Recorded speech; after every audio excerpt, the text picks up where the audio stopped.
पुणे जिल्ह्यातील जुन्नर तालुक्यातील पिंपळवंडी येथे 9.5 वर्षांच्या चिमुकलीचा संशयास्पद मृत्यू झाल्यानं परिसरात संतापाचं वातावरण आहे.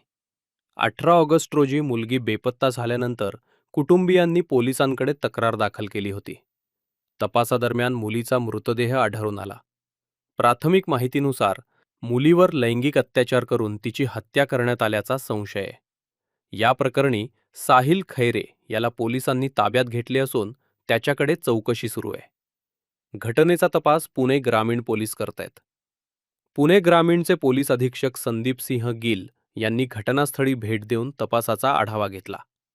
विविध पुरावे आणि घटनेशी संबंधित बाबींची पडताळणी केली जात आहे.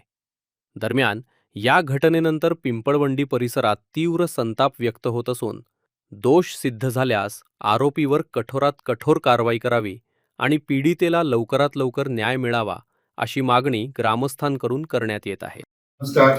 काल दिनांक 18/8/2026 रोजी जुन्नर तालुक्यात आळेफाटा पोलीस स्टेशनच्या हाती पिंपळवंडी नावाच्या गावात दुपारी 2च्या दरम्यान एक 25 वर्षाच्या युवकाने त्याचे समाजाच्या एक 10 वर्षाची मुलगी जे त्याचे घराची शेजारी राहत होती आणि त्याची ओळखीची होती, त्याला ते पेरू खायचे या नावाने तो शेताकडे घेऊन गेला आणि गावी बाहेर साधारण 1 ते 1.5 किलोमीटर पुढे जाऊन शेतात ऊसाची शेत आणि पाण्याचा एक ओढा आहे, त्याच्याजवळ त्याने त्याच्यावर लैंगिक अत्याचार केला आणि लैंगिक अत्याचार केल्या आणि त्याची हत्या करून टाकली.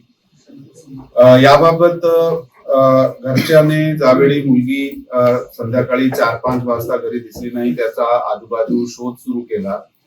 शोध सुरू केल्यानंतर त्यांनी साधारण 6 वाजताच्या दरम्यान 6 ते 7 दरम्यान ते पोलिसाला इन्फॉर्म केले. तर तात्काळ जे आलेफाटा पोलीस होती ते त्यांनी मुलीचा शोध सुरू केला आणि त्याचे पॅरलल जे आहे ते जे एक अपहरण, लहान मुलीचं जे अपहरण आहे BNX 37(2) प्रमाणे ते गुन्हा दाखल करण्यात आला. काल रात्री 8:30 वाजता हे गुन्हा आळेफाटा पोलीस स्टेशनला दाखल करण्यात आला. पण त्याचे अगोदर ही जी टीम आहे त्या गावाचं आणि आजूबाजूच्या परिसरात मुलीचा शोध घेत होती, म्हणून मुलीचे जे गावाचे लोकांचे कडे विचारपूस अधिक केली तर एका ठिकाणी आम्हाला क्लू मिळाला होता की मुलगी मुलाबरोबर दिवसात कुठेतरी दिसली होती, म्हणून त्याच्याकडे अधिक विचारपूस केली. मग त्यांनी कबुली दिली की अशा प्रकारे त्यांनी त्याची रेप विथ मर्डर केलेला आहे. आणि मग त्याचे नंतर ते त्याच्याकडून पुढे माहिती घेऊन आरोपीला सोबत घेऊन आम्ही घटनास्थळी आमची टीम पोहोचली. या ठिकाणी आम्हाला ते जे निर्भय आहे त्याच्या शव जे आहे ते मिळून आला आणि त्याचे नंतर आरोपी जे आहे त्याला अटक करण्यात आला. गुन्ह्यात कलमवाढ करण्यात आली.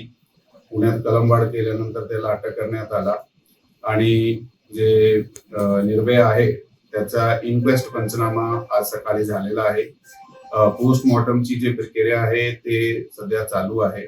गावाचे लोकांचे जे प्रश्न होते त्याच्याशी आम्ही स्वतः भेटलो आहे आणि त्यांना आम्ही आश्वासन दिलं आहे की ही जे वाईट घटना घडलेली आहे, दुर्दैवी घटना, त्याच्यात आम्ही 15 दिवसात आत जे आहे ते चार्जशीट जे आहे ते माननीय कोर्टात दाखल करणार आहोत आणि त्याच्यात जलद गतीने जे आहे ते पुढे तपास आणि प्रॉसिक्युशन होईल याबाबत त्यांना सांगण्यात आलं.